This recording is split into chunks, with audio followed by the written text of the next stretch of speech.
What's up, everyone? Welcome back. We're at section 10 of the story, final video on this series. I hope y'all gotten something out of this. I know I have coming up with it. So anyway, yeah, let's just get right into it. Section 10 of the story. Glad y'all are back. And so the story reaches its final horizon. Not a cliff, not a collapse, but a wide and steady dawn. What began before time itself in relationship and unity now moves toward a completion that will never end, never need to be repeated. At this point, nothing remains unresolved. Every question humanity has asked about justice, suffering, purpose, fairness, and destiny finds its answer not in theory, but in outcome. God does not merely explain his way, he demonstrates it across the full span of existence. The kingdom of God is fully established. There will be no debate about whether God's way works. It will be evident everywhere. Peace will no longer be an aspiration. It will be normal condition of life. Truth will no longer be contested. It will be the shared foundation of thought. Authority will no longer be feared. It will be trusted. This is the future toward which everything has been moving. And in that future, the scars of the past will not dominate memory,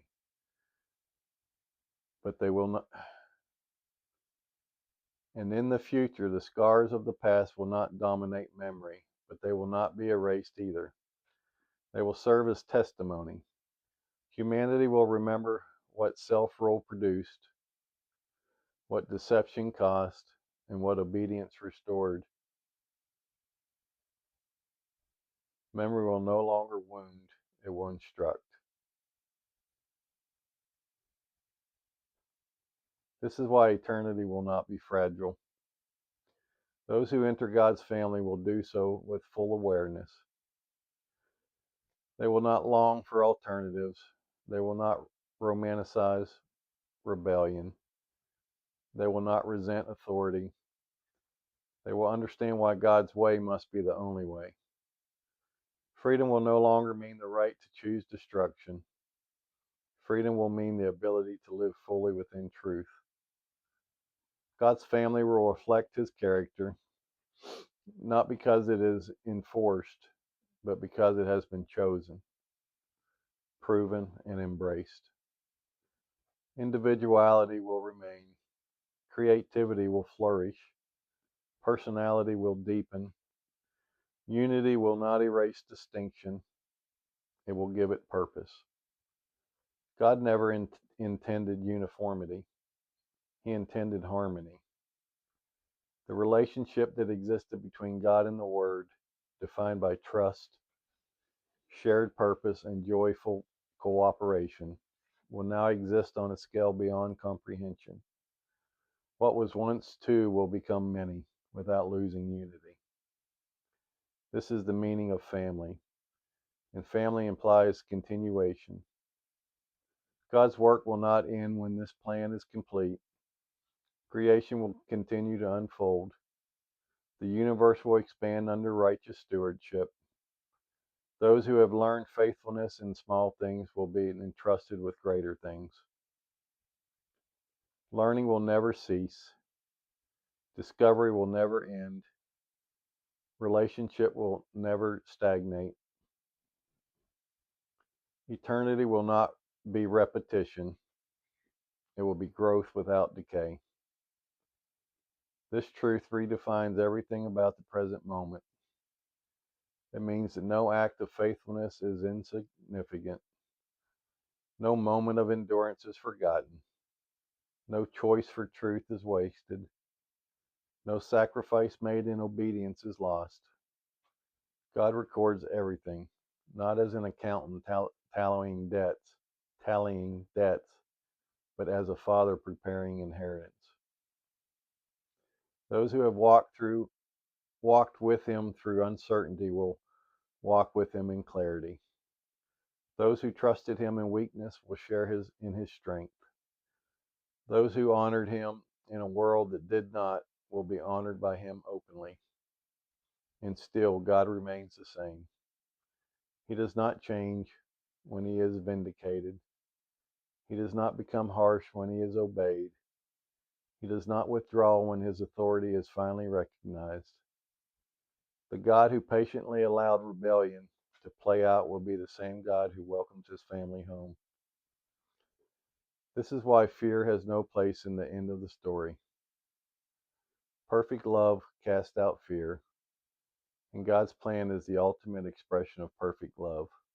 Not sentimental, not indulgent, but faithful, purposeful, and enduring.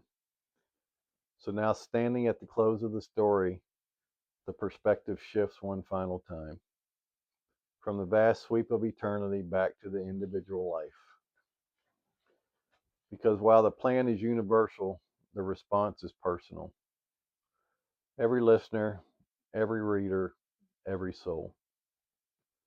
Each life touches the story at a unique point. Some hear early, some hear late, some struggle deeply, some respond quickly. God accounts for all of it. While what he seeks is not comparison, but commitment.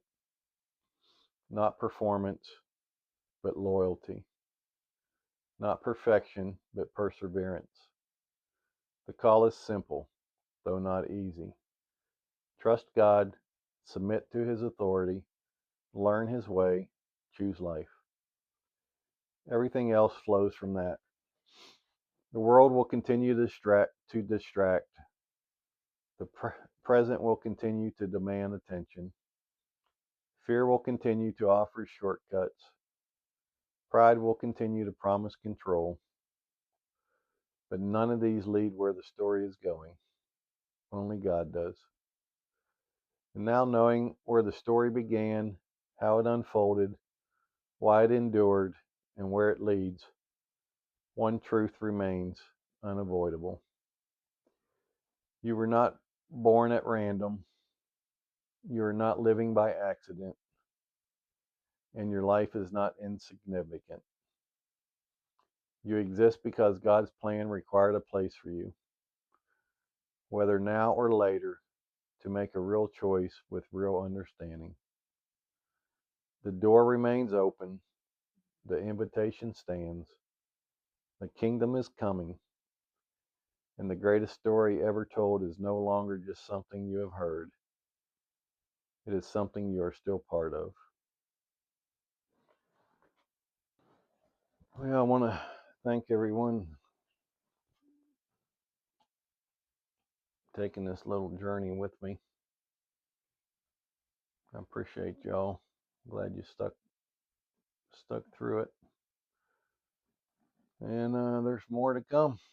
I hope y'all come back. I love y'all and see you on the next one. Bye.